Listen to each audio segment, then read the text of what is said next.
me down.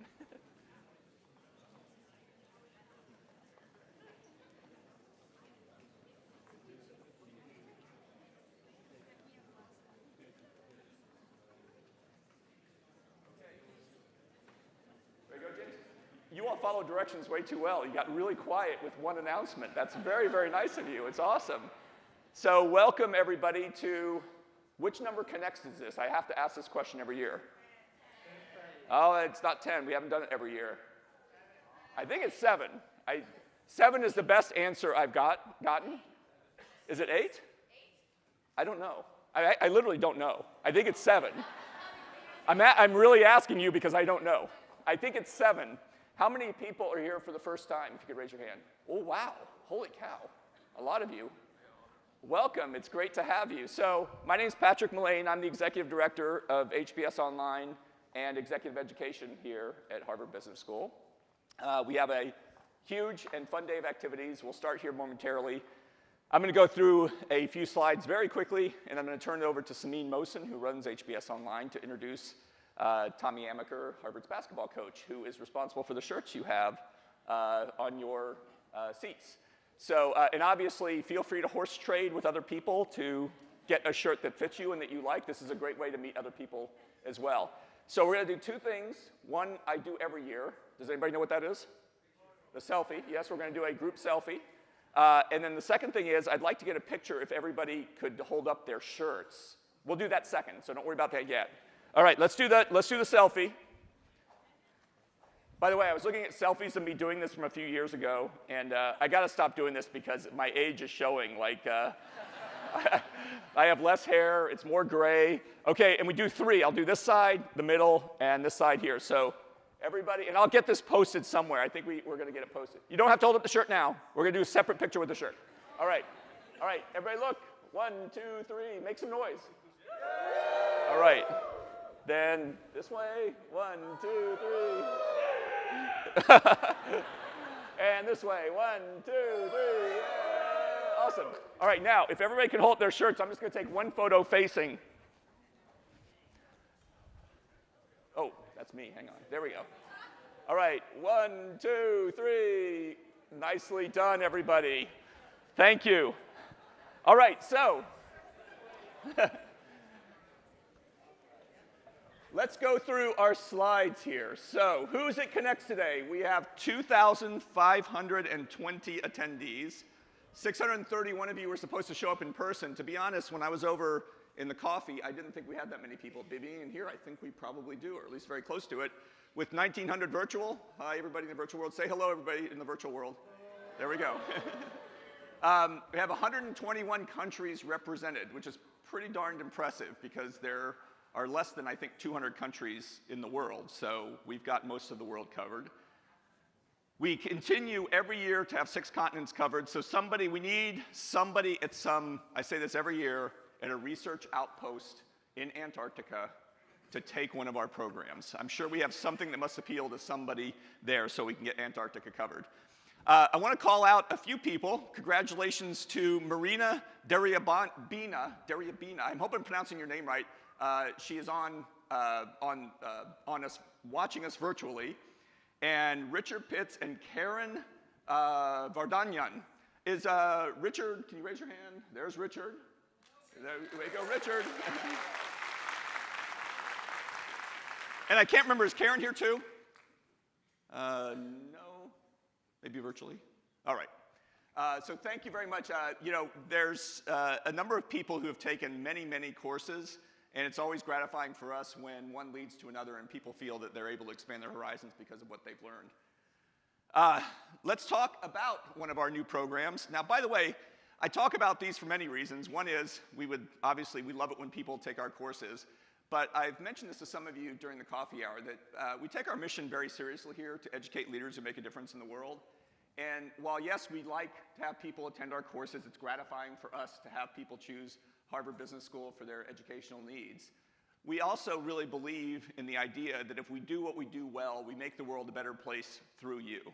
And so thank you for trusting us with that. And we hope that by taking our courses, you learn things you didn't know before that make you more effective in what you do. Because I believe that capitalism done well is great for the world. It's lifted billions of people out of poverty, and it has its issues, and we need to be honest about those. But generally speaking, it does good for the world, and you all help us demonstrate that through the work you do in that world. So what's CLIMB? CLIMB is our credential of leadership, impact, and management in business. It's a one-year-long program with 2 tracks for experienced leaders and less experienced leaders. We have our first cohort has started, and in fact, about 40, I believe, showed up yesterday for a CLIMB exclusive event. For those who are doing CLIMB, can you... We have some short courses in CLIMB, which has been something we haven't done before.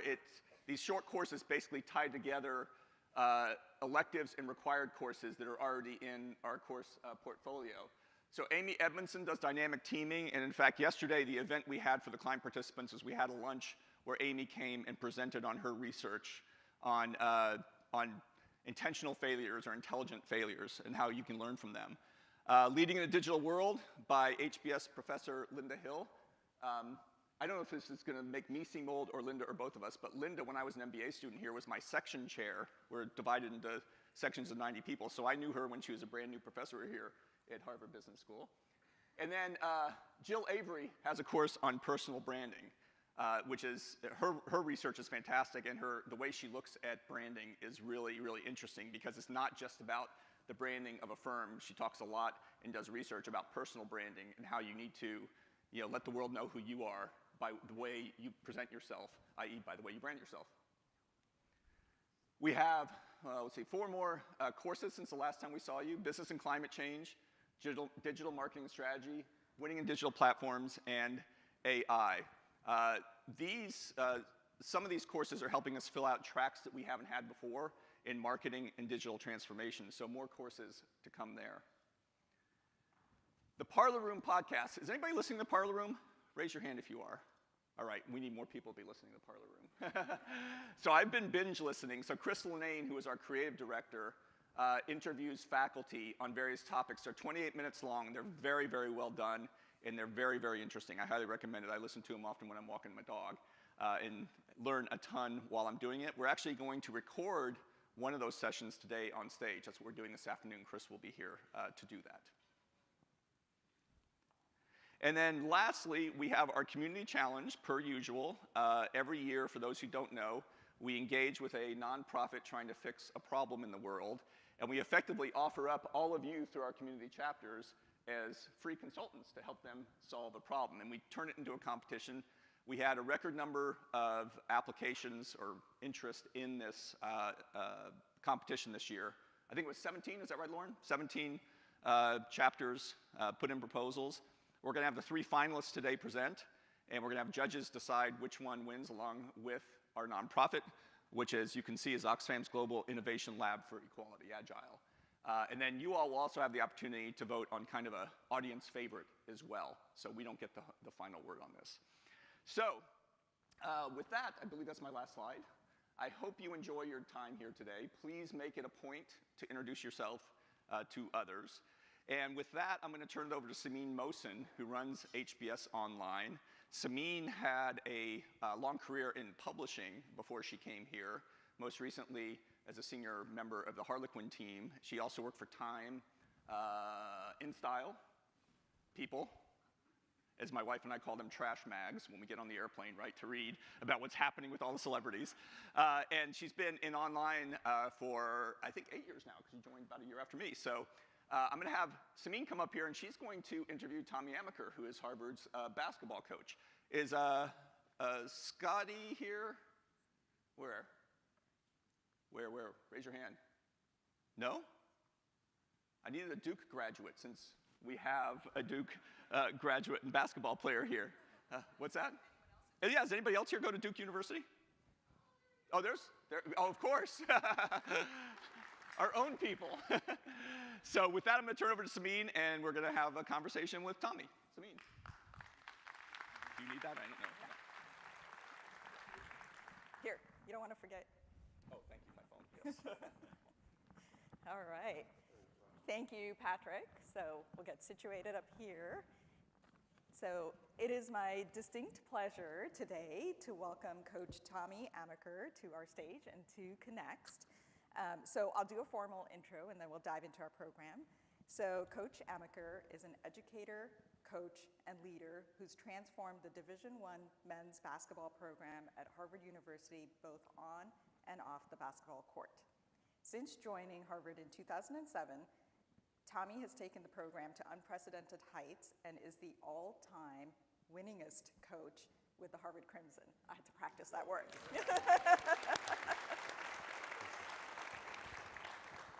He's an executive fellow at HBS and special assistant to the president of Harvard.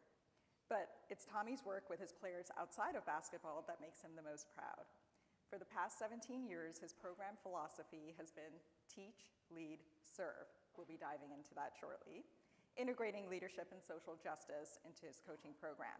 By exposing his players to different experiences and perspectives, Tommy has built a strong pipeline of lifelong learners and future leaders. So please join me in welcoming Tommy to the stage. Thank you. Thank you very much. And thank you for the wonderful swag. It's a great way to start the day. Well, listen, thank you, Samin. Thank you so much. And Patrick and all of you at HBS. It's an honor to be here. It's an honor to be here in Claremont. I've been here before. I was reading about when Oprah was here. Oh, yes. I was here in the audience. For that, so she was I'm honored to be where Oprah happened to sit and have a talk. But what a wonderful venue, beautiful day. And that song was intentional. If you heard the song coming in, Lovely Day by Bill Withers. If you don't know that song, look it up. I know Patrick, he's heard enough of it. But look, I also want to thank Catherine and Lauren. Are they still here Lauren's with back Make there. Everything Happen? And and JB, all right, for all of you for making everything possible. So it's an honor to be here with you, and thank you for, we're hopefully wearing the shirts at some point that you received. We're proud to give those out to you, and as Patrick mentioned, your first assignment was to see how you're gonna trade and collaborate and not be upset if you didn't get a white one versus a gray one, or, but it looks like everything went well so far. So thank you, Samin. Thank you for the kind words. Thank you. All right, we'll dive in. So we're going to do about half an hour, 35 minutes of prepared questions, and then we'll open it up to the audience for questions, both in person, and we've got folks watching us through the live stream as well. So this year's theme for Connext is Business for a Better Tomorrow. Can you tell us a little bit about how your philosophy, teach, lead, serve, aligns? It seems to align perfectly with this theme. Yeah, I'm not sure that if you can have a place or an individual that could be any better if you're trying to have that as your North Star, those three words, for me personally, teach, lead, and serve. And I thought of that. My mother was a longtime school teacher. My mother taught for 50 years in the Washington, D.C. area where I'm from, and she still likes to sub, even though she's going to be 86 in a couple of months. And, but she's never stopped teaching. But she's also was a great leader, and then there's no one that has served communities or families better than my mom, and I know I'm biased. But that's how I kind of came up with the three words that I thought were so important to me. And I thought that these words would try to lead me in a way of being a better coach as we try to do that with our basketball programs, where I've been in a number of places now. But those three words, you know, Samin, when you think of that, speaking of Oprah, who had the quote from, she had this from Maya Angelou, Dr. Maya Angelou, and I thought of my mother with this again, of when you learn, teach, when you get, give. I'm not sure that we can do any better when you think of a business for a better tomorrow.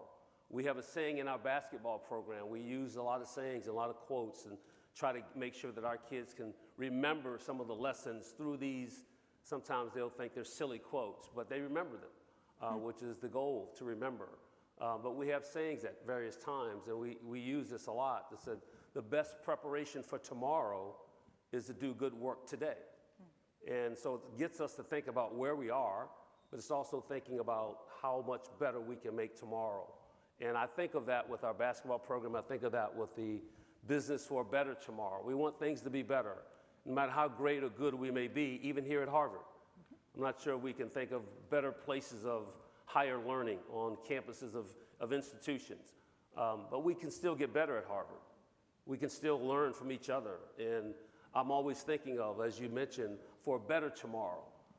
PJ, you talked a little bit about coming in right away, and I heard you talk about how well we want to do here to educate leaders, for the rest of the world to do better.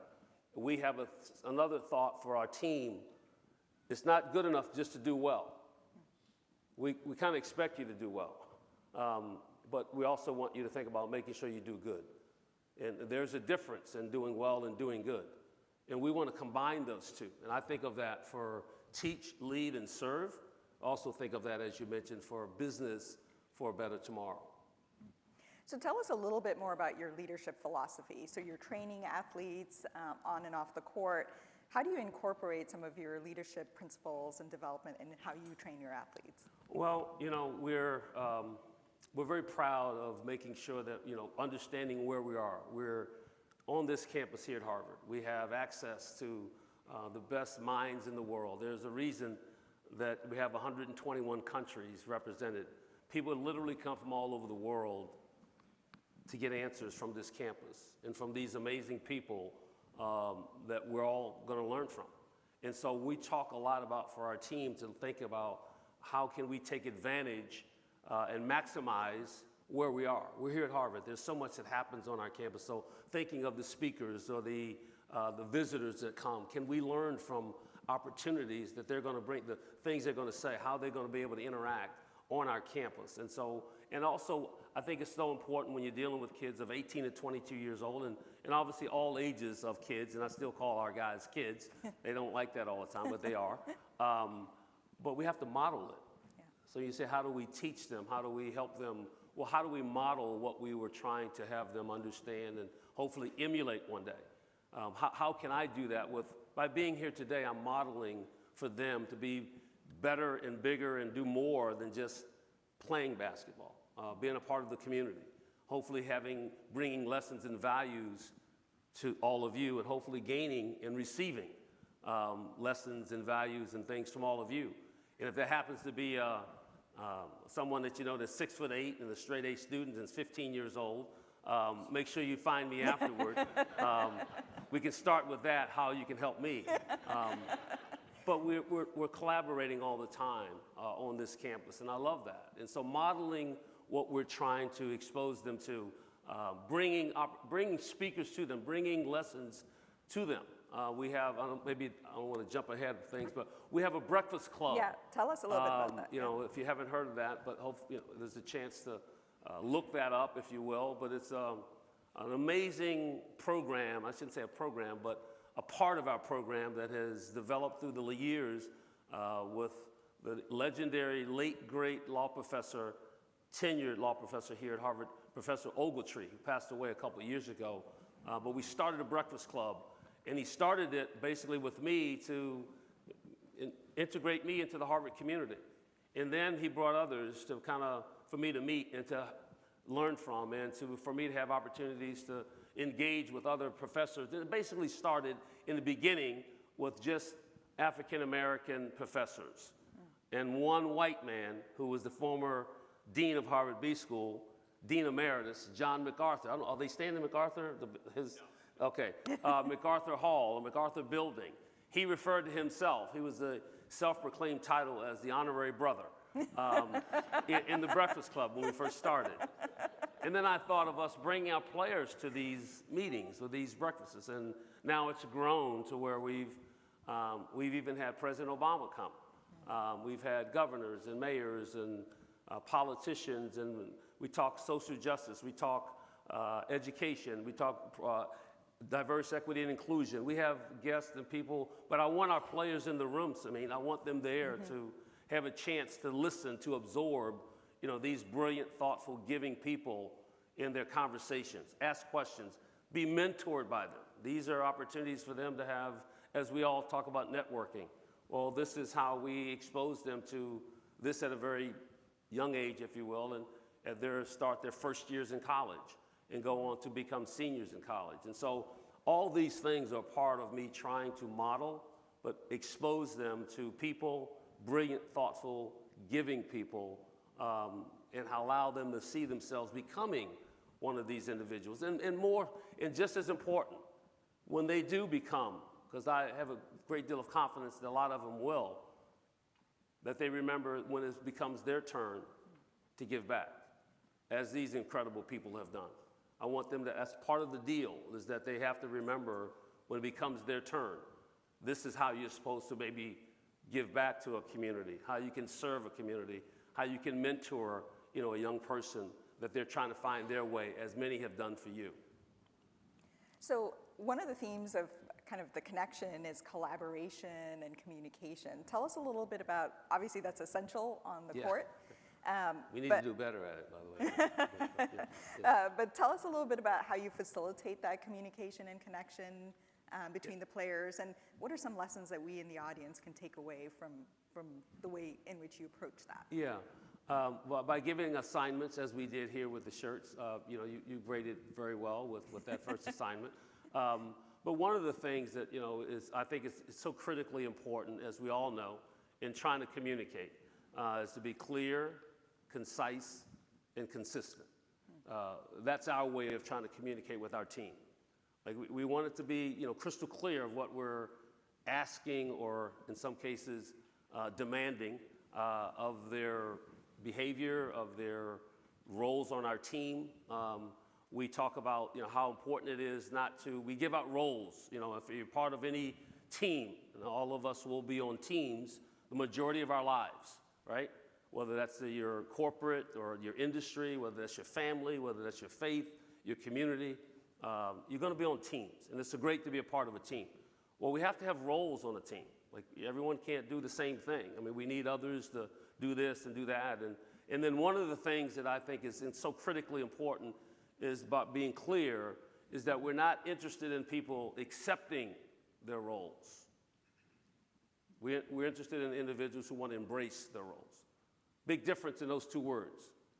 You can accept something in a reluctant way, but that's what he wants me to do, I guess I'll do it. Maybe you have your kids, your children, maybe they're got to do this because mom or dad said, I have to do it.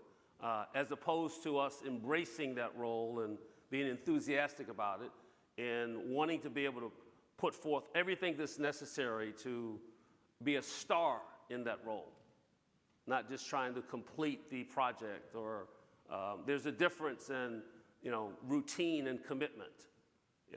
Don't mistake those two words as well. And so those are the things in terms of trying to communicate. How clear are we with how we embrace, or how clear are we with our expectations and of what we're expecting of this particular individual in that role? So I do think the collaboration comes from our communication. And I think that's when someone is, the other C word, it just makes me think of this. I mean, when you have, communicated very well, you're collaborating well, you probably feel like we're connected. Mm-hmm. We're connected.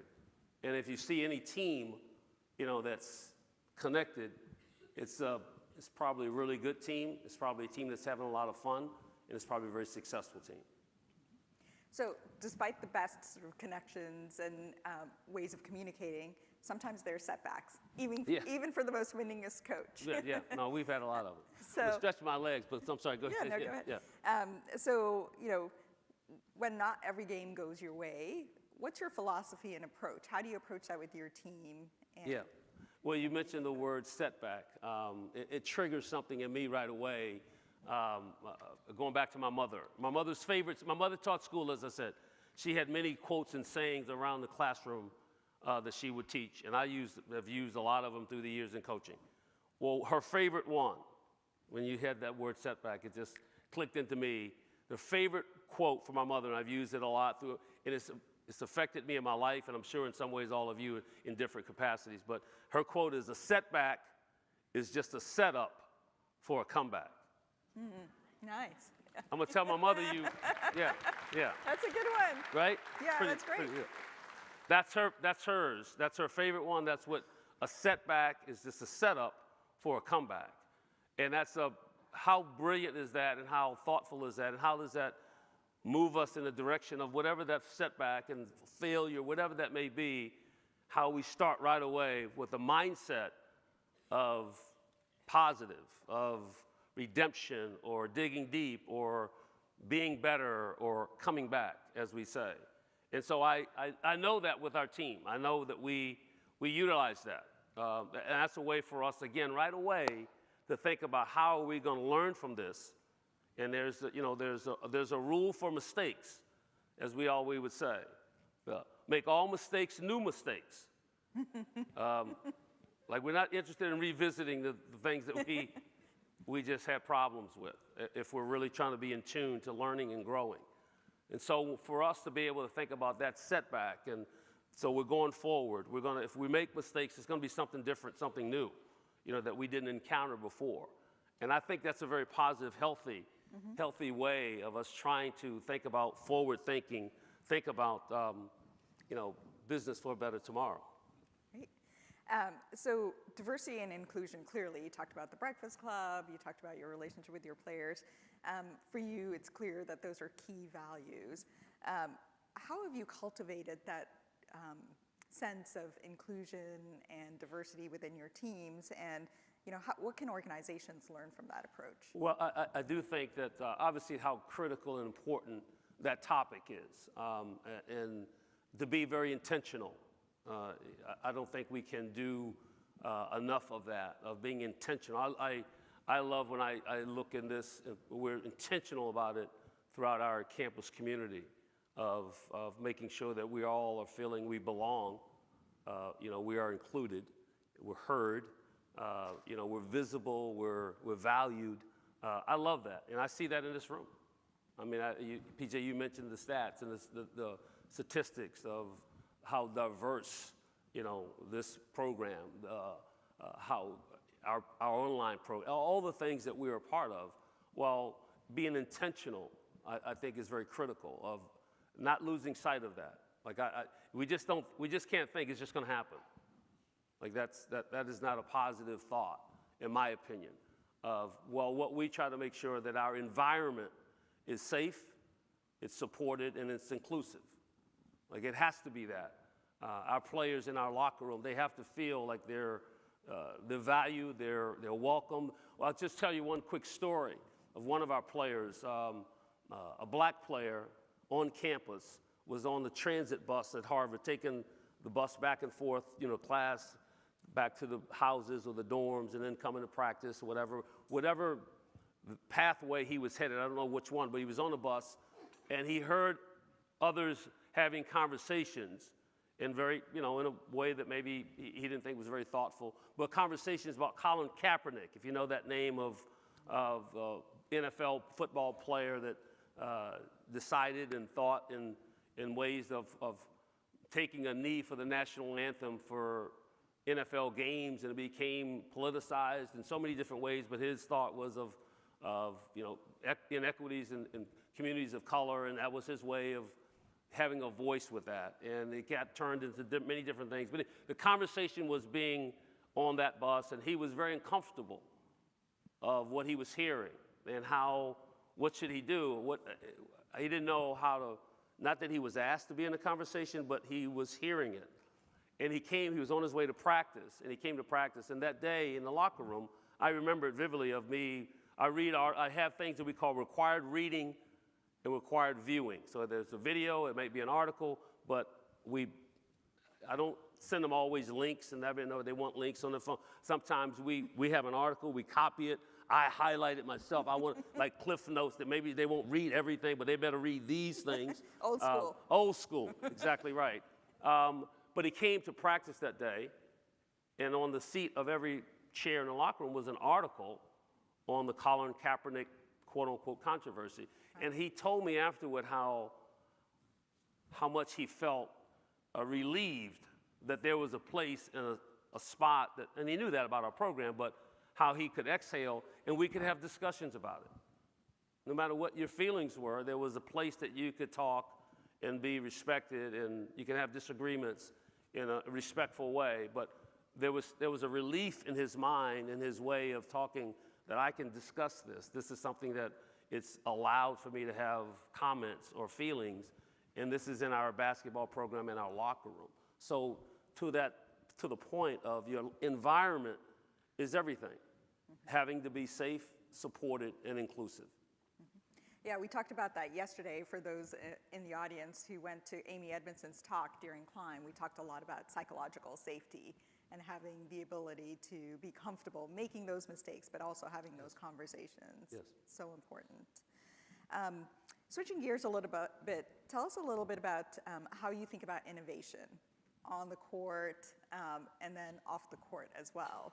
You know, have to keep moving to up your game from time. You do, we do, and you know, with anybody know about Motown music? Is that, if you know about Motown, raise your hand. I know a lot of kids don't know what Motown is anymore, but the great Motown founder, Berry Gordy, I mean, you've heard this, but it was what he kind of built and lived by, and innovate or stagnate. That was how he would capture his company and how he kept moving forward with wanting to think of different things or different styles or, you know, the groups or the changing of the times. He was very unsure of wanting music to be played at a time when it became toward our nation becoming involved in the Vietnam War. And there were songs that some of the artists wanted to, you know, that's how they wanted to express themselves. And he was leery of that, of not being accepted of a crossover company of music if this is what some of the black company, the black musicians were going to stand behind. How was this going to go over as a company that's crossed over with so many great groups, the Supremes or the Jackson 5, or they were crossover? Well, you innovate or you stagnate. And he knew that. And so in terms of going forward, and we're in a time right now with our industry of college sports.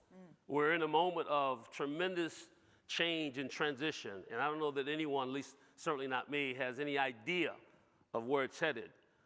We may not like all the ways of things that are pivoting and changing, but in terms of innovation and adapting, it's critical. It's critical to stay up with the times, or even, you know, what you like to do is stay ahead of the times, to set the standard, which my issue with our way, what we've done in intercollegiate athletics, we haven't done a good enough job with that, of being out in front of the changes that are occurring, and now we're in a place that's very unstable. But I do believe in having, you know, fresh ideas, or your staff, of learning from other places, and not just learning from your respective industries. Like, I don't know how much this has to do, you know, with me being at Harvard Business School with basketball, but in my mind, it has a lot to do with it, because there's so many things that are, you know, crossover that connect with business and basketball or sports or leadership, teamwork. And so in terms of innovate, how do you go about and learn from someone else that's maybe not even close to being in your space, but they have ideas and thoughts that maybe you can translate to what you do? How creative can you be? I encourage young coaches and even our players, we can't just be a part of this, what we call 94 by 50. Anybody know what that is in the basketball world? The court. Who said it? The court, right? The dimensions of the court.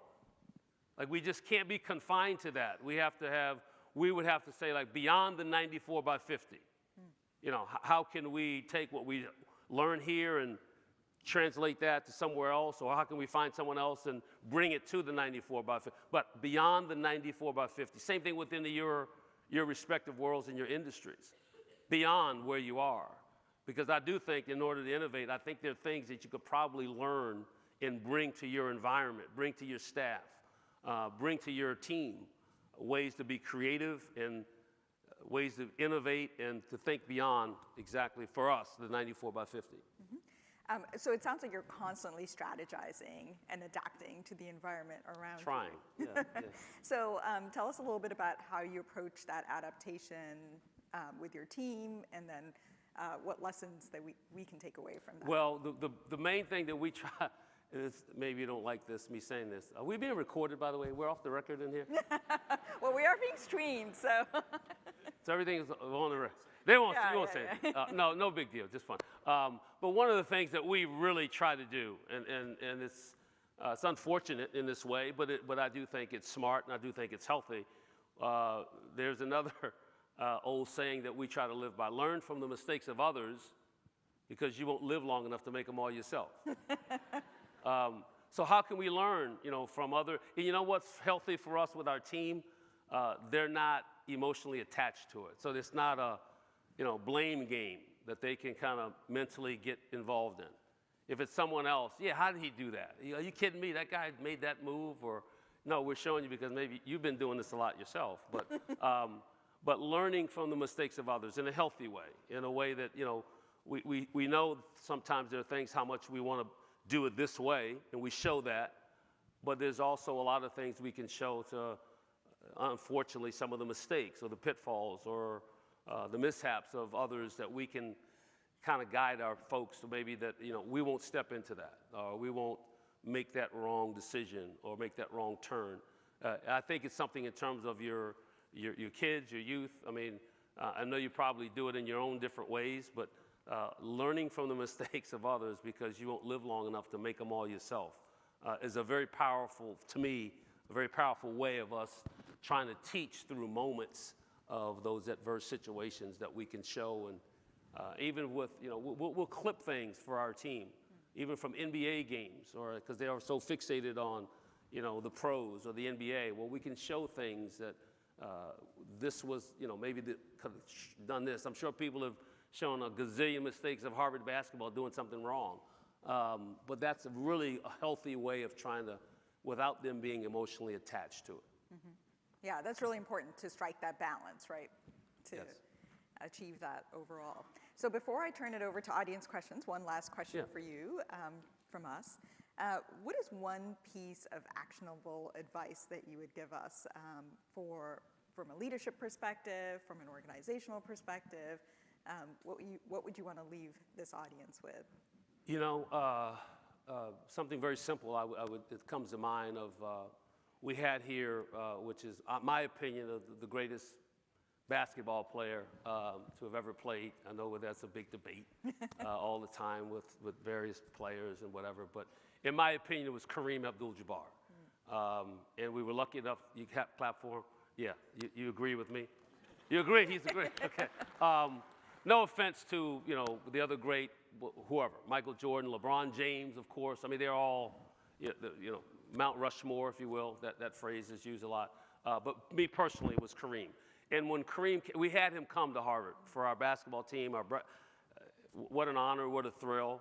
He was here with us and for us, and to spend time. And we also had him speak at the JFK Forum over the Kennedy School. We should have brought him over here to the B School. I don't know how we didn't figure that one out. But he said at the end of his talk, and we were in the room, of course, listening. And similar question, by the way. I think of what would be his parting advice.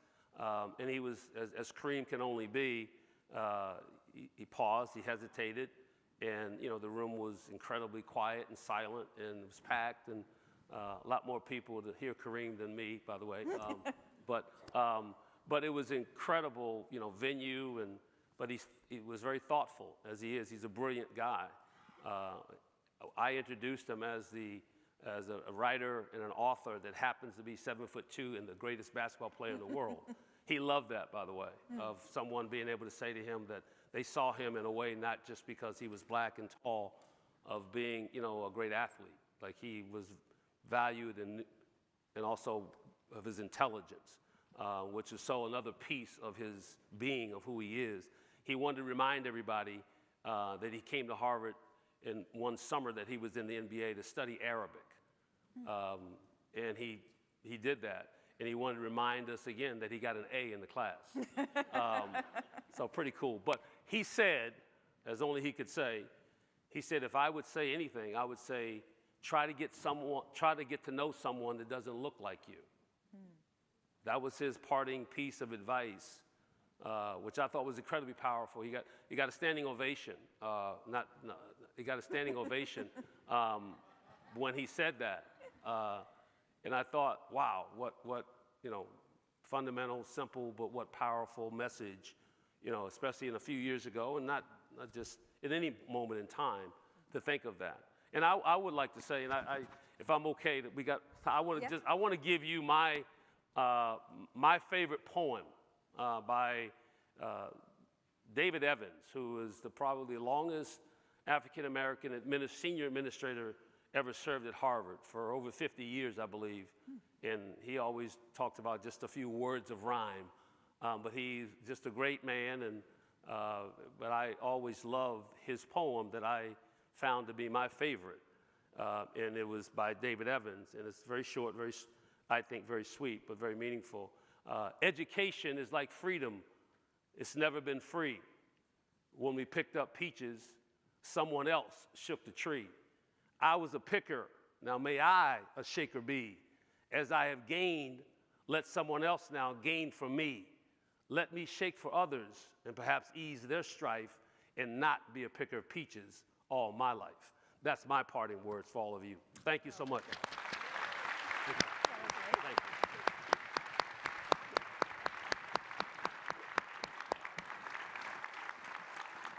All right, so we've got about 15-ish minutes for questions. So we have mic runners in the room, so feel free to raise your hand. And we've got a couple of questions. Yeah, you do it. I'm not.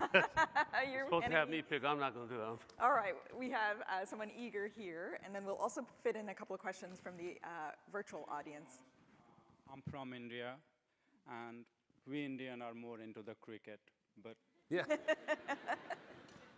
Smartly so. I came US last August for my MBA. I'm doing my MBA from Seton Hall University. Okay. And we have a very good basketball team in Seton Hall. Yes.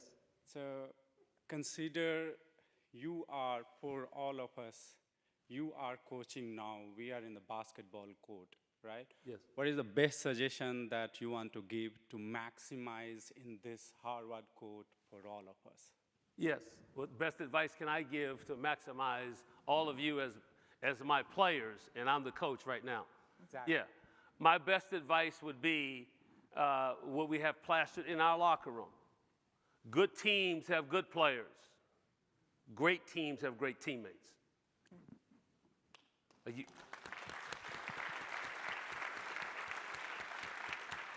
That's my best. To be a great teammate will lead us to being a great team. Thank you.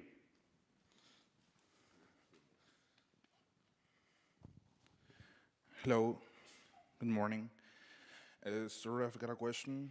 Could you please explain 3 skills someone needs to master to become an expert at something or successful at something? An expert, I don't know how to explain that. What skills that can someone become successful? I think we all know that nothing is going to replace our work ethic, our desire to be good at something. I do think it's necessary to really have fun at whatever it is that you're interested in, wanting to be really good at. I think that we have that with you're not going to be really good at anything unless you really enjoy it or love it. And I challenge our guys that, not that you can't be good, but to be at a level where you want to be exceptional or the best, or Kobe Bryant. I'd say right now my thinking of is your preparation, the process, and then the performance of something. All right. So when I think of those 3 words, I think of the commitment to the preparation, the hard work that's necessary. The process of anything is the grind, right? I mean, the daily grind. I mean, how much does that wear us down? You got to embrace the grind. That was the beauty of, in my mind and many others who knew in an intimate way of Kobe Bryant. He was in love with the grind of the process. Like he lost himself in having to get up at 5 a.m. and get his body worked on, and then go to practice, and then go have a nap, and the diet, and not many people, love the grind of it. Like that was the brilliance of his game and how he became such an incredible superstar and iconic, global figure. The process of things, all right, the grind of it, embracing the grind, and then the performance part. If you do, we don't do enough of this. Is trusting yourself. We want to trust others, and I get it, you know, but how much do you trust yourself at times? Like, do you really, you know, I trust, you know, what I do. I trust that I've trained. We would say train it and then trust it. So a few things that come to mind for me of trying to help people to become the best at what they do or being in love with it. You know, that prep part, the commitment that goes into the work ethic that's necessary, but the process is to me, is everything. And not many people, because of being an expert to be great, fall in love with the grind of things. I know it's hard for me. I mean, I know we all struggle with that, right? That part of it is difficult. Well, that maybe sometimes is the difference between a lot of people and those who are the experts or the ones who are great. Some more questions? I think we had the gentleman in the back. Yeah. Oh, I'm sorry. Where are we? Here. Thank First, thank you for the shirts. You're welcome. Yeah. My question is, can you briefly walk us through the mindset or some strategies that you employ to motivate your team through times of success so they don't become stagnant and lose their edge? Great question. Yeah. Great question. Of times of success, you know, we learn and talk a lot about, you know, learning and from failure, setbacks, adversity. I mean, there are gazillions of that we learn from, talk. But how do we handle success? And I never want to feel that I'm in the space of teaching any of my guys or coaching any of my teams or our teams, you know, that I'm trying to motivate. I feel like if you're at this point, you've been motivated. My job, can we turn that into inspiring? Can we change that from motivation to inspiration? That there's a different level with that, with being inspired versus being motivated, in my opinion. And so that's the first thing I think of. The second part of it, I would say, is that we always say this, and it's real. I mean, I've experienced it myself in my career and all playing, coaching, or whatever. New levels, new devils. It's coming, right? And so in terms of us being grounded, having, you know, kind of our, you know, we're not getting outside of ourselves or thinking that we've learned it all, know it all. There's still so many things to work on to get. And we also would always say that not everything is right when you win and not everything is wrong when you lose. Are you smart enough, astute enough, wise enough to be able to find things, even in moments of victory, hey, this is not good for us. Like, it's not healthy right now. Like, we won, but let's not get it twisted of, like, we got lucky. And there's a lot of that happens, being lucky and unlucky. And so there are times when we've lost games, you know, and I've been like, you know what? I love how we have worked on this, got better at that. You know, the scoreboard didn't give us, you know, what we wanted, but if we stay the course and make sure that we are so in tune on our standards, you know, eventually those numbers of that scoreboard will care for itself. And we don't need to be so fixated on, I know in business it's hard to fixate on the bottom line, which we all know it's important. I know that. Bottom line is win or lose. Bottom line, you know, being fired or being hired. And I've been both. So, but there's a balance that comes with understanding of, you know, new levels, new devils. And not everything is right when you win. Not everything is wrong when you lose. And it's up to us to be able to find those moments, find those, are we living up to our standards, you know, that we've set forth? Because if we do, no matter what the scoreboard says, we're going to feel good about us. And that's the most important thing that we strive for in our program. How do we feel deep down inside that we know what's right, and we know where we're supposed to be, we know what the standards are, will we living up to those things for our program? But thank you for asking that. Great question. We'll take a question from the virtual audience here. Virtual audience, yeah. So question from Shreyas Srivasan. How do you balance business leadership with service leadership? Business leadership with service leadership. I don't know, can they be one and the same? Maybe that's the balance. Maybe that's the balance, right? But that word balance is a critical word in our program. So when I hear balance right away, I think you can't be a good athlete, a good player in basketball, but any sport, if you don't play with balance. And we use that. Like that's a word for us to be able to go on the floor and go beyond the 94 by 50, balance in our lives. Like we can't just be just one-sided of just being an athlete or just being a basketball player, not caring about community or, you know, not having other sides to us. We have a thing for our basketball program. They have to write down 3 things they would like to do if they couldn't play basketball. If they can't play, that doesn't mean you can't coach it or be a doctor or an owner, or you can still be involved in sports. I'm talking about, but not play.